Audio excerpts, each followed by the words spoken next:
எல்லாருக்கும் வணக்கங்க. இந்த பதிவில் நம்ம பார்க்கக்கூடியது தனுசு ராசியில் பிறந்தவங்களுக்கு வரக்கூடிய ஏப்ரல் மாதம் சாதகமாக இருக்க போகுதா அல்லது பாதகமாக இருக்க போகுதா. வரக்கூடிய ஏப்ரல் மாதத்தில் தனுசு ராசியில் பிறந்த நண்பர்களுடைய வாழ்க்கையிலையும் வாழ்வாதாரத்திலையும் இந்த பிரபஞ்சம் எந்த மாதிரியான மாற்றங்களை தரப்போகுதுன்றது பற்றி தானுங்க ஆதாரபூர்வமாக வேதகால முறையில் துல்லியமாக இந்த பதிவில் நம்ம பார்க்க போகிறோம். ஏப்ரல் மாதம் 1ஆம் தேதி செவ்வாய்க்கிழமை அதிகாலை பரணி நட்சத்திரம் சொல்லக்கூடிய துர்க்கை அம்மன் அவதரித்த நட்சத்திரம் 2வது பாதம் மேசராசி தனுசு லக்னத்தில் தான் இந்த மாதம் பிறக்கப்படுது. உங்களுடைய ராசியாதிபதின்னு சொல்லக்கூடிய குரு பகவான் உங்களுடைய ராசிக்கு 6வது பாவகத்தில் மறைவு ஸ்தானத்தில் பகையாக இருக்கிறார். கடந்த ஒரு 7 மாத காலமாக 7-8 மாத காலமாகவே அப்படி தான் இருந்தார். மாடு பால் கறக்கிறதுக்கும் பூனை குடிக்கிறதுக்கும் சரியாக இருக்குது.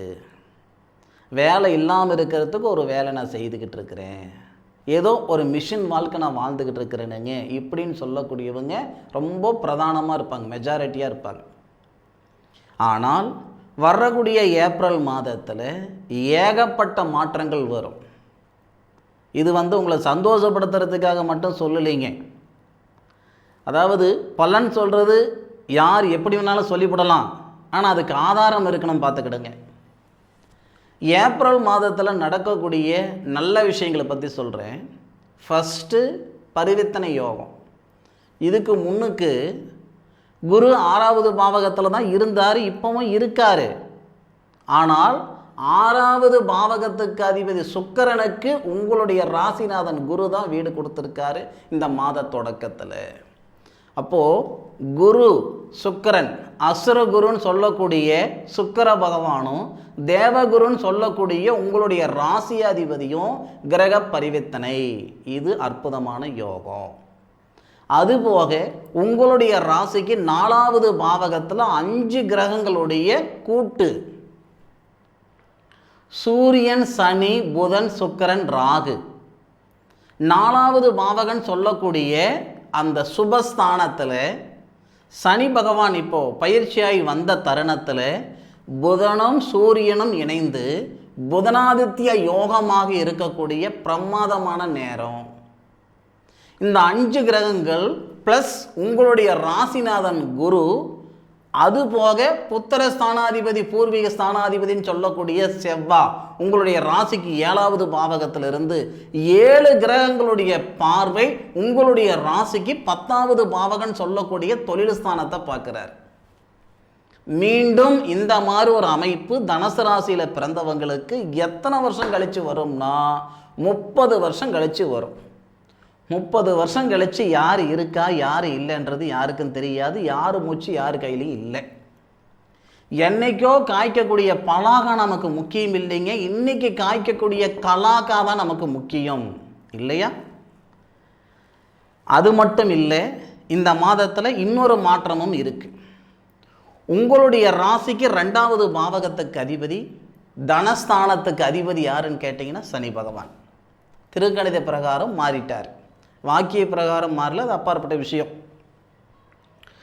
இந்த டிவியில் சொல்லியிருக்காங்க, ஒரு சில யூடியூப் சேனலில் சனி பகவான் மாறலன்னு சொல்கிறாங்க. இதெல்லாம் வேண்டாம், சரிங்களா? ஏன் அப்படின்னா அப்பேற்பட்ட, அதாவது காஞ்சி பெரிவாளோட புத்திசாலிங்க இவங்க. காஞ்சி பெரிவாளே சொல்லிவிட்டார், வாக்கிய பஞ்சாங்கம்ன்றது தெய்வாலயங்களில் பயிற்சி பூஜை செய்யும் பொழுது பயன்படுத்திக்குவாங்க. மனசாலுக்கு பஞ்சாங்கம் பார்க்குறதா இருந்தால் திருக்கணிதத்தை பாருங்க ஐயான்ட்டு. இது நிறைய பேருக்கு தெரிஞ்சிருக்கும். உங்களுடைய ராசிக்கு 2-3க்கு அதிபதி 4வது பாவகத்தில் உங்கள் ராசிநாதனுடைய வீட்டில் குரு பகவானுடைய வீட்டில் குரு பகவானுடைய சாரம் வாங்கி உங்களுடைய ராசியாதிபதி இருக்கும் இடத்தை பார்க்குறாரு 3வது பார்வையா. உங்களுடைய ராசியாதிபதி குரு உங்கள் ராசிக்கு 6வது பாவகத்தில் இருந்தாலும் தனஸ்தானத்தை பார்க்குறார். தனஸ்தானாதிபதி தனகாரகனை பார்க்கக்கூடிய சூழல்ல தனகாரகன் தனஸ்தானாதிபதியை பார்க்கறது சிறப்பு. 1 லட்சம் ரூபாய் கடன் பிரச்சனை இருந்தாலும் சரி, 1 கோடி ரூபாய் கடன் பிரச்சனை இருந்தாலும் சரி, அது சரி பண்ணுறதுக்கான ஒரு பாதையை உருவாக்கி கொடுக்கும் ஐயா இந்த ஏப்ரல் மாதத்தில். 1 கோடி ரூபாய் கடனோ 1 லட்சம் கடனோ தீர்ந்து விட நான் சொல்ல வரலைங்க. அதுக்கான ஒரு பாதை, அதுக்கான ஒரு சூழலை உருவாக்கி கொடுக்க போகுது இந்த ஏப்ரல் மாதம். முயற்சி பண்ணாதானுங்க. முயற்சி பண்ணாமல் நேர காலங்கள் மட்டும் சரியாக இருந்தால் காணாது. அதுக்கான முயற்சி செய்தால் மட்டும்தான். இந்த மாதத்தில் நீங்கள் வாங்கிய தொகையில் 1% கடனை கட்டி பாருங்க. அதுவும் ஏப்ரல் மாதம் 1ஆம் தேதியிலிருந்து ஏப்ரல் மாதம் 13 தேதிக்குள்ளார. ஏன்னா 13ஆம் தேதி சூரிய பகவான் பயிற்சி அடைவார். 10வது பாவகத்தை பார்க்கக்கூடிய சூரிய பகவான் 5வது பாவகத்துக்கு போய் லாபஸ்தானத்தை பார்ப்பார். அதுவும் நமக்கு நல்லது தான். சூரிய பகவான் உச்சம் அடைகிறது நமக்கு நல்லது தானுங்க. ஆனாலும் அதுக்கு முன்னுக்கு ஏப்ரல் 1லிருந்து ஏப்ரல் 13 தேதிக்குள்ளார 1 லட்சம் ரூபாய் வாங்கியிருக்கிறீங்கன்னா அதில் 1% 1000 ரூபாய், 10% 10,000 ரூபாய். 1% 10% அது உங்களுடைய சூழ்நிலையை பொறுத்து ஒரு பார்ட் பேமெண்ட்டு கடனாக நீங்கள் கடனை திருப்பி கட்டி பாருங்கள் இந்த நேரத்தில். அதே மாதிரி சுய தொழில் செய்யணும்னு நினைக்கிறீங்களா, கண்ணு மூடிட்டு நீங்கள் ஆரம்பிங்க. சத்தியமாக என் பேச்சு கேட்டு நீங்கள் ஆரம்பிங்க. நட்டமாகி போச்சுன்னு சட்டையை பிடிச்சி கேளுங்க. சார் என் ஜாதகத்தை நான் பார்க்கல சார். உங்கள் ஜாதகத்தை நான் பார்க்கல, உங்களுக்கு என்ன தசை நடக்குது என்ன புத்தி நடக்குதுன்றது சத்தியமாக எனக்கு தெரியாது. ஆனாலும் கோச்சார கிரக அமைப்புகள் மிக பிரமாதமாக இருக்குது. இப்போது இந்த தொழில் ஸ்தானாதிபதினு சொல்லக்கூடிய கிரகம் புதன். சில பேர் சொல்லுவாங்க நீட்சமாக இருக்குது. சரி சார், நீட்சமாக இருக்கிறாரு. புதன் யாருடைய சாரம் வாங்கியிருக்கிறாரு? சனி பகவானுடைய சாரம் வாங்கியிருக்கிறார். தொழிலுக்கு காரகன் இல்லையா சனி? உத்திரட்டாதி நட்சத்திரம் முதல் பாதத்தில் புதனும், ரேவதி நட்சத்திரத்தில் முதல் பாதத்தில் சூரியனும். புதனாதித்ய யோகம். புதன் சூரியனுடன் சேர்ந்து அஸ்தமனம் ஆகலை. அப்போது சூரிய பகவானும் சனி பகவானும் புதனும் இந்த 3 கிரகங்கள் சேர்க்க பிரமாதம். 3 பேரும் 3 நட்சத்திரத்தில் இருக்காங்க. சனி பகவான் புரட்டாதி நட்சத்திரம், குரு பகவானுடைய நட்சத்திரம், தனகாரகனுடைய நட்சத்திரம். சனி பகவான் புரட்டாதி நட்சத்திரம், சூரிய பகவான் ரேவதி நட்சத்திரம், புதன் பார்த்தீங்கன்னா உத்திரட்டாதி நட்சத்திரம். 3 பேரும் 3 விதமான நட்சத்திரத்தில் இருந்து இந்த தொழில் ஸ்தானத்தை பார்க்குறது அற்புதம். நீங்கள் 10,000 ரூபாய்க்கு தொழில் செஞ்சாலும் சரி, 10 கோடி ரூபாய்க்கு தொழில் செஞ்சாலும் சரி, இது பிரமாதமாக இருக்கும். படித்த படிப்புக்கு உண்டான உத்தியோகம் ஏற்படும். வெளியூர் வெளிநாடு சார்ந்த வேலைகள் நான் எக்ஸ்போர்ட் பண்ணலாம்னு இருக்கிறேனுங்க, இம்போர்ட் பண்ணலாம்னு இருக்கிறேனுங்க, பிரமாதமாக இருக்கும். ஏன் ரியல் எஸ்டேட் செய்துக்கிட்டு இருக்கிறேனுங்க, வீடு வாசல் கட்டி விற்கலாம்னு இருக்கிறேனுங்க, இந்த தொழில் மண் மனை சார்ந்த தொழில் செய்கிற நண்பர்களுக்கும் பிரமாதமாக இருக்கும். சார் என்ன சார் நீங்கள் இப்படியெல்லாம் சொல்கிறீங்க, அதுக்கு என்ன சார் ஆதாரம்? செவ்வாதானுங்க மண் மனைக்கு அதிபதி. உங்கள் ராசிக்கு 4வது பாவகம், உங்களுடைய ராசிக்கு 7வது பாவகத்தில் இருந்து புனர்பூச நட்சத்திரம் உங்களுடைய ராசிநாதனுடைய நட்சத்திரம் தான். அதுபோக 4வது பாவகத்துக்கு அதிபதி சுபஸ்தானாதிபதி குரு தானே. குருவுடைய நட்சத்திரத்தில் இருந்து 4வது பார்வையாக தொழில் ஸ்தானத்தை பார்க்குறார். இதெல்லாம் பிரமாதமாக இருக்குது. இந்த வகையில் கண்டிப்பாக மண் மனை சார்ந்த தொழில் செய்கிற நண்பர்களுக்கு நல்லா இருக்கும். சார் ஒரு வீடு வாசல் என்னால் வாங்க முடியுமா சார்? எத்தனையோ முறை முயற்சி பண்ணிகிட்டு இருக்கிறேன் சார், பண்ண முடியல சார், வாங்க முடியல சார் அப்படின்னா இந்த நேரம் நல்லாயிருக்கும். நீங்கள் தாராளமாக தைரியமாக நீங்கள் முன் வைக்கலாம். அதில் எந்த விதமான ஒரு மாற்று கருத்தும் இருக்காது. அதுபோக இந்த 2வது பாவகத்துக்கு அதிபதி நமக்கு இந்த உடல்ஸ்தான அதிபதி, குடும்பஸ்தானாதிபதி 4வது பாவகத்தில் ரொம்ப பலமாக இருக்கக்கூடிய சூழலில் சனி பகவான் மாறின தருணத்தில் உடல் ரீதியாக இருக்கிற சங்கடமோ, மன ரீதியாக இருக்கிற சங்கடமோ, குடும்ப ரீதியாக இருக்கிற சங்கடமோ, இல்லை கடன் பிரச்சனை, பண பிரச்சனை, இந்த மாதிரி சங்கடங்கள் எல்லாமே சரியாகிறதுக்கு உண்டான மிகப்பெரிய ஒரு மாற்றம் இந்த ஏப்ரல் மாதத்தில். 3வது பாவகத்துக்கு அதிபதி சனி பகவான் தானுங்க, தைரியஸ்தானாதிபதி. அப்போது முன்னேற்றத்துக்கு முட்டுக்கட்டியாக இருந்த தடைகள் நீங்கும். நமக்கே ஒரு செயல் செய்யும் பொழுது செய்யலாமா செய்ய வேண்டாமா 2 மனசு இருக்கும் பாருங்கள். ஃபர்ஸ்ட் ஆஃப் ஆல் இதுக்கு முன்னாடியெல்லாம் அப்படி இல்லை. நீங்கள் இந்த ஒரு 7 மாத காலம் இந்த மாதிரி இருந்துக்கிட்டு இருக்கிறீங்க குரு மாறினதுலேருந்து. ஆனால் இந்த தருணத்தில் ஒரு செயல் செய்யணும்னா செஞ்சு போட்டு தான் மறுவேளை பார்ப்பீங்க, யோசனை பண்ண மாட்டீங்க. உங்ககிட்ட 4 பேர் அண்ணா இப்படி செய்யலாமாண்ணா, அக்கா இப்படி செய்யலாமாங்க்கா அப்படி கேட்டு தான் பழக்கம். இந்த 7-8 மாத காலமாக நாம் மற்றவங்க கிட்ட கேட்குற அளவுக்கு இருக்குது. ஏங்க இந்த மாதிரி ஒரு சூழல் செய்யலாம்னு இருக்கிறேனுங்க, ஒரு தொழில் ஆரம்பிக்கலாம்னு இருக்கேன், பண்ணலாமா வேண்டாமா?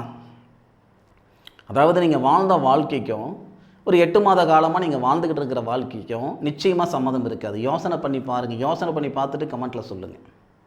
அப்போது அந்த தடைகள், அந்த சூழ்நிலையெல்லாம் இப்போ மாறப்போகுது. 4வது பாவகத்துக்கு அதிபதி குரு பகவான் நமக்கு 6வது பாவகத்தில் இருந்தாலும் சந்திரனுடைய சாரம் வாங்கியிருக்கிறது சிறப்பு. அந்த இடத்துலையும் ஒரு பரிவர்த்தனை ஏப்ரல் மாதத்தில். இதெல்லாம் சொல்லும்போது உண்மையிலே எனக்கு உடம்பு செலுக்குது. குரு பகவான் சந்திரனுடைய நட்சத்திரத்தில் இருக்கார். குரு பகவான் சந்திரனுடைய நட்சத்திரத்தில் இருக்கார். குரு பகவான் சுக்கிரனுடைய வீட்டில் இருக்கிறாரு. சுக்கிரனுக்கு குரு வீடு கொடுத்துட்டாரு. சந்திரனுடைய நட்சத்திரத்தில் குரு பகவான் இருக்கார். அந்த சந்திரனுக்கு யார் வீடு கொடுத்துருக்காங்க அப்படின்னா செவ்வாவுக்கு குரு தான் நட்சத்திரம் கொடுத்துருக்காரு. இது ஒரு பரிவர்த்தனை.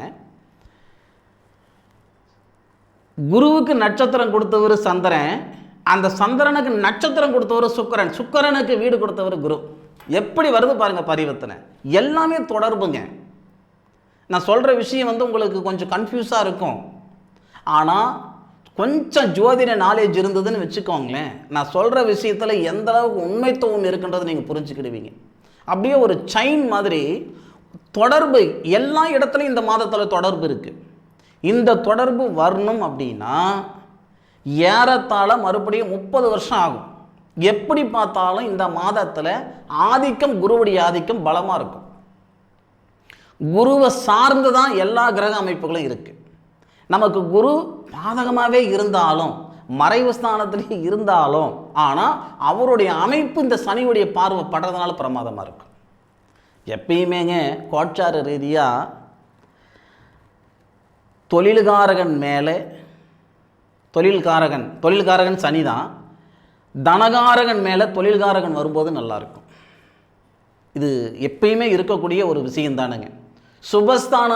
சுபஸ்தானாதிபதியில் தொழில்காரகன் வர்றது நமக்கு சிறப்பாக இருக்கும். சரியா?